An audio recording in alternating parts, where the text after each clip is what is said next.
4-2-3-1과 같은 포메이션은 공격형 미드필더가 있고 4-3-3 같은 포메이션은 공격형 미드필더 대신에 수비형 미드필더가 있습니다. 4-2-3-1 포메이션은 중앙선을 기준으로 전방에 많은 선수가 있어서 상대를 밀어붙이는 공격적인 전술에 어울리는 포메이션이고 4-3-3은 엉덩이가 무거운 수비지향적인 전술, 그리고 상대가 라인을 올렸다면 그 뒷공간을 노리는 카운터 전술에 어울리는 포메이션입니다. 공격형 미드필더와 수비형 미드필더는 포메이션에 따라서 그리고 전술의 컨셉에 따라서 있을 수도 있고 없을 수도 있지만 중앙 미드필더는 거의 항상 포메이션에 있는 척추와도 같은 포지션입니다. 물론 최신작 FM24에서는 수비형 미드필더가 중앙 미드필더의 역할을 대신하는 4-2-3-1 DM 포메이션이 좀 각광을 받고 있긴 하지만 이건 FM이 실제 축구를 반영하기 위해서 최근에 도입한 몇몇 역할에 따른 결과입니다. 이전작의 FM에서는 중앙 미드필더가 현재의 수비형 미드필더와 중앙 미드필더의 그 중간쯤 되는 성향이었다고 한다면 최근작에서는 그걸 좀 더 세분화해서 더 공격적이고 전방위적으로 활동한다면 중앙 미드필더, 단단한 수비력을 가졌으면서 동시에 공격에도 참여한다면 수비형 미드필더, 이렇게 확실히 공격 특화 포지션과 수비 특화 포지션 간의 색깔이 확실히 나눠졌습니다. 그래서 최근의 FM의 메타에서는 중앙 미드필더를 선택할 거라면 중앙 미드필더만이 할 수 있는 움직임이나 조합을 만들어내서 경기에 확실한 영향력을 발휘할 수가 있어야 합니다. 그러지 않고 그냥 자리를 지키거나 공을 배급하는 것 같은 비교적 단순한 역할로 중앙 미드필더의 포지션을 채울 거라면 오히려 수비형 미드필더 포지션을 고르는 게 전체적인 밸런스 면에서는 확실히 유리합니다. 경기장에서 경기를 진행해보면 보통 상대의 최전방 압박이 미치는 공간은 바로 여기 중앙 미드필더와 수비형 미드필더의 구역 딱 이 정도까지입니다. 우리의 센터백이 상대의 압박을 받아가지고 허둥거리는 게 눈에 보이면은 그거는 상대의 전술이나 상대의 압박이 가장 높은 수준이라는 걸 말해요. 그게 아니라 보통의 전술에서는 중앙 미드필더와 수비형 미드필더의 요 언저리, 이 언저리가 보통 상대의 압박을 받는 경계선이라고 보시면 됩니다. 우리가 오버로드를 구상할 때 공이 패스되는 구역의 제일 아래에 있는 출발점으로서의 역할도 해야 하고, 그리고 공미가 없다면 오버로드의 공이 탈출해서 우리 팀 아이솔레이션에게 연결되는 패스의 탈출구 역할도 해야 합니다. 보통 2명, 매우 특수하게는 3명까지, 보통 2명으로 구성되는 중앙 미드필더 포지션에서 이렇게 다양하게 역할을 수행해야 하다 보니까 결국은 이 중에서 우선순위를 가지고 고르는 수밖에 없습니다. 공격적으로 추천되는 역할은 메잘라, 공격 지원, 그리고 전진형 플레이메이커, 공격 지원, 그리고 중앙 미드필더, 공격, 그리고 로밍 플레이메이커, 지원, 딱 이 정도까지가 될 겁니다. 그리고 공수 만능이거나 수비적으로 추천되는 역할은 박스 투 박스 미드필더, 그리고 딥라인 플레이메이커 지원이나 방어, 그리고 카릴레로 지원, 그리고 볼 위닝 미드필더 지원과 수비입니다. 중앙 미드필더를 안 써보신 분은 없을 테니까 각각 역할들을 저렇게 구분하는 데는 큰 반대 의견은 없을 겁니다. 아마 수비형 미드필더가 없는 포메이션, 예를 들어 4-2-3-1 CM 같은 포메이션이라고 한다면 위에서 분류한 역할들 중에서 수비적인 역할을 하나 혹은 둘 이상 둬서 균형을 잡는 게 좋습니다. 그리고 수비형 미드필더가 있는 4-3-3 DM 같은 포메이션이라면 수비형 미드필더에게 후방을 맡기고 홀딩을 맡기고, 중앙 미드필더는 좀 더 공격적인 역할을 선택해서 공격적으로 사용할 수가 있습니다. 추가적으로 중앙 미드필더와 수비형 미드필더 포지션은 이선의 공격형 미드필더 자리까지 올라와서 원래 있던 선수를 밀어내고 대신에 자리 잡는 포지셔널 플레이가 굉장히 빈번하게 발생합니다. 원래 이 자리에 있던 선수를 옆으로 밀어내고 대신에 자리를 잡기 때문에 전술 자체의 밸런스에도 큰 영향을 미치고, 의도치 않게 포지셔널 플레이 때문에 원래 계획한 오버로드 아이솔레이션 같은 그런 패턴이 일그러지는 문제가 발생하기도 합니다. 그래서 이후에 나올 각각의 역할들을 설명할 때 따로 포지셔널 플레이에 대해서도 조금씩 곁들이겠습니다. 우선 메잘라라고 하는 이 명칭은 이탈리아 축구에서 기원했으며 이탈리아어 메자와 알라를 합친 말입니다. 메자는 하프, 그러니까 중간, 그리고 알라라고 하는 말은 윙어를 뜻하는 말입니다. 그래서 말 그대로 하프 윙어란 말이에요. FM을 제외한 다른 축구 매체에서는 하프 윙이라고 불리기도 합니다. 중앙 미드필더 구역에서 시작해서 하프 스페이스 공간을 향해서 대각선으로 이렇게 활동하는 미드필더를 말합니다. 메잘라의 대략적인 움직임은 아마 대부분 다 아실 겁니다. 중앙 미드필더 구역에서 시작해서 메잘라의 목표 구역 자체가 여기입니다. 윙어가 활약하는 측면 터치라인 이 구역까지는 아니에요. 이 구역은 완전히 다른 구역이에요. 하프 스페이스와 터치라인이 있는 이 구역은 다른 구역입니다. 개인 지침을 보셔도 더욱 넓게 지침을 통해서 기본적으로 횡적인 움직임의 자유도가 높습니다. 그리고 추가적으로 더욱 앞으로 전진하라. 그리고 수비수와 풀백 사이로 이동. 게다가 포지션 자유까지 걸려 있어서 굉장히 전방을 향해서 도전적으로 움직입니다. 이건 공격 임무와 지원 임무 똑같습니다. 이 메잘라라고 하는 역할 자체가 굉장히 도전적이에요. 메잘라에게는 이렇게 대각선으로 움직이는 게 기본 옵션인 겁니다. 공격 임무, 지원 임무 상관없이. 이렇게 높은 성향을 가진 역할은 선수의 주발이, 선수의 움직임과 행동 패턴에 굉장히 큰 영향을 미칩니다. 정발의 메잘라라고 한다면 이렇게 왼쪽을 향해서 공을 몰고 크게 돌파하는 모습을 자주 보입니다. 자주 드리블 하라는 지침이 없어도 애초에 메잘라는 Make more dribbles into channels 라고 하는 히든 지침을 가졌기 때문에 굉장히 높은 빈도로 드리블을 선택하고 그 방향성은 경기장의 압박이 약한 이렇게 측면 쪽을 향합니다. 역발이라고 한다면은 공격 임무의 경우에는 위험을 감수하라는 저 패스 지침 때문에 도전적인 공간 패스나 스루 패스를 이쪽으로 찔러 넣는 빈도가 증가할 겁니다. 지원 임무라 하면 조금 다를 수도 있겠네요. 아마 위험한 패스와 도전적인 중앙을 향한 드리블 돌파 혹은 슈팅 이런 것들이 적당히 섞일 겁니다. 앞에서 말한 대로 메잘라의 움직임의 목표는 바로 여기 하프 스페이스 구역입니다. 하프 스페이스에 진출하면은 이후에는 어떻게 하냐면 컷백으로 중앙으로 패스를 찔러 넣거나 아니면 스스로 슈팅으로 마무리를 하거나 이렇게 도전적으로 선택을 합니다. 하프 스페이스에서 중앙으로 이렇게 컷백을 하잖아요. 이거는 크로스로 분류되지 않습니다. 그래서 메잘라에게는 기본적으로 크로스 능력치가 필요가 없어요. 이 페널티 에리어 안 이쪽에서 하는 패스들은 아무리 크로스 같아 보이더라도 그건 크로스가 아니에요. 정발 메잘라의 경우에는 이렇게 하프 스페이스까지 진출하는 빈도가 높기 때문에 강한 오버로드를 만들어낼 수 있고, 그리고 역발 메잘라의 경우에는 중앙을 바라보고 도전적으로 선택을 하기 때문에 슈팅을 때리거나 혹은 반대쪽을 바라보고 패스를 이렇게 찔러 넣고 이렇게 움직입니다.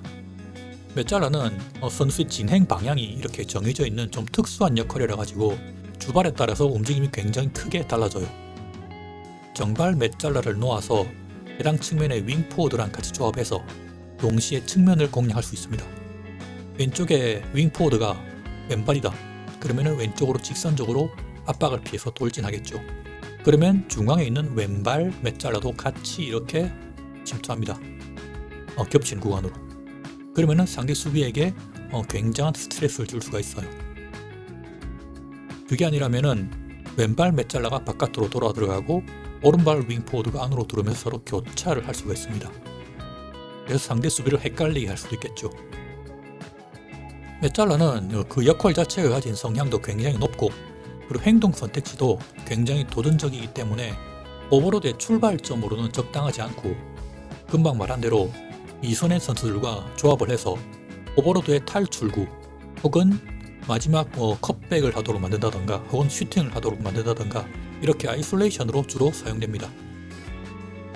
참, 그리고 선수의 개인 지침 화면에서 보이는 메뉴의 전술 성향을 확인하시면 메잘라의 공격 임무의 경우에는 공격형, 지원 임무의 경우에는 일반형이라고 적혀 있는 게 보일 겁니다. 단순히 공격 임무와 지원 임무가 이렇게 팀 지침 하나 혹은 두 개 이렇게 차이가 나는 게 아니라 여기서 보이는 대로 내부적으로 애초에 설정되어 있는 성향 값이 달라요. 그래서 지원 임무 역할에 위험한 패스를 딱 켠다고 해서 이게 공격 임무처럼 그렇게 움직이지는 않습니다. 내부적으로 설정이 달라요. 그래서 행동 선택지의 비율 자체가 달라요. 그래서 경기를 보면은 조금 다른 게 느껴질 겁니다. 메잘라는 굉장히 많은 능력치를 요구하는 역할입니다. 중앙 미드필더 역할 중에서 가장 높은 성향을 가지고 있어서 페널티 박스로 침투가 굉장히 빈번합니다. 그래서 골 결정력, 오프 더 볼, 예측력, 가속도, 균형 감각 이런 공격 수익에 필요한 능력치를 요구하죠. 메잘라를 정리를 해보자면 기본적으로 전진형 플레이메이커랑 굉장히 유사한데 움직임의 목표 구역이 명확하게 하프 스페이스로 정해져 있어요. 그래서 이렇게 움직임의 방향성이 일정하기 때문에 다른 역할과 움직임을 조합하기가 쉬워요. 우리 선수끼리 충돌을 시켜서 상대의 수비를 힘으로 풀 건지 아니면은 서로 교차를 시켜서 더미 플레이를 발생시켜서 상대의 수비를 혼란스럽게 만들 건지 그거는 감독이 만드는 전술에 따라서 달라집니다. 마지막으로 메잘라는 포지셔널 플레이를 유발하는 역할입니다. 그래서 메잘라의 전방에 있는 선수를 반대 방향으로 밀어냅니다. 메잘라가 올라가면 이 구역에 있는 선수는 옆으로 밀려납니다. 메잘라가 대각선으로 전진하는 특징이 있어서 수비형 미드필더에 있는 세군도 볼란테만큼은 아니긴 한데 그래도 메잘라도 굉장히 높은 수준으로 이전에 공격형 미드필더 포지션을 밀어냅니다. 이러한 포지셔널 플레이 현상은 선수의 개인 지침을 봤을 때 더욱 앞으로 전진하라는 저 지침이 걸려있는 역할들이 대부분이 포지셔널 플레이를 유발하는 경우가 많습니다. 선수의 역할을 결정하고 오버로드 아이솔레이션을 패턴을 만든 이후에 실제 경기를 직접 보면서 내가 만든 이 역할이, 내가 만든 이 전술이 포지셔널 플레이를 발생시키는지 그리고 그게 전술적으로 좋은 효과를 보이는지 이런 것들을 눈으로 직접 체크를 하셔야 합니다.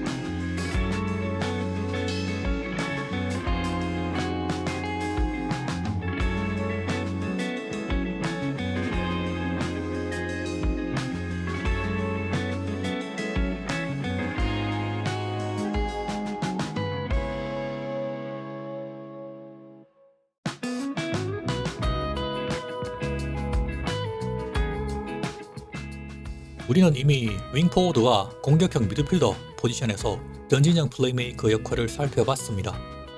전에 영상을 시청하지 않으셨더라도 전진형 플레이메이커가 어떤 역할인지 대충은 아실 거라고 믿습니다. 중앙 미드필더 포지션의 전진형 플레이메이커의 개인 지침을 보면 첫 번째 칸과 네 번째 칸의 지침이 다른 포지션에 있는 전진형 플레이메이커와 한치의 다름없이 똑같습니다. 슈팅을 적게 하라 걸려있고 그리고 위험한 패스를 하도록 켜져 있습니다. 그리고 공격 임무만 드리블 돌파 지침이 켜져 있습니다.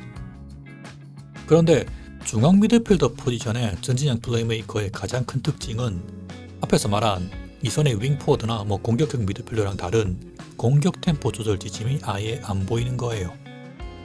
첫 번째 그림은 중앙 미드필더 공격 임무, 두 번째 그림은 중앙 미드필더 지원 임무, 세 번째 그림이 공격형 미드필더의 전진형 플레이메이커입니다. 세 번째 그림이 공격형 미드필더의 전진형 플레이메이커의 개인 지침 화면인데 이걸 가만히 보시면 조금 이상하지 않습니까? 상대의 압박이 강한 이선에서는 살짝 템포를 늦추는 공격 템포 조절 지침이 이걸 켤 수가 있는데 그보다 밑에 있는 3선에서는 아예 이 지침을 켤 수가 없어요. 템포를 조절해야 한다면 상대의 압박이 약하고 좀 더 안전한 3선에서 템포를 조절하는 게 맞을 건데 왜 3선에 있는 풀맨은 템포 조절이 없고 왜 2선에 있는 공격형 미드필더나 혹은 윙포워드는 템포를 조절하는 지침을 켤 수가 있을까요? 이건 FM의 전진형 플레이메이커의 특징을 말해주는 가장 큰 차이점이에요. 게임 속의 전진형 플레이메이커가 우리가 실제 축구에서 말하는 그런 경기를 조율하는 그런 플레이메이커가 아니기 때문입니다. 비유를 하자면 FM의 전진형 플레이메이커는 자동차의 엑셀레이터 페달과 비슷한 역할을 합니다. 언제든지 강하게 밟아서 앞으로 튀어나갈 수 있는 팀 전술의 속도를 담당합니다.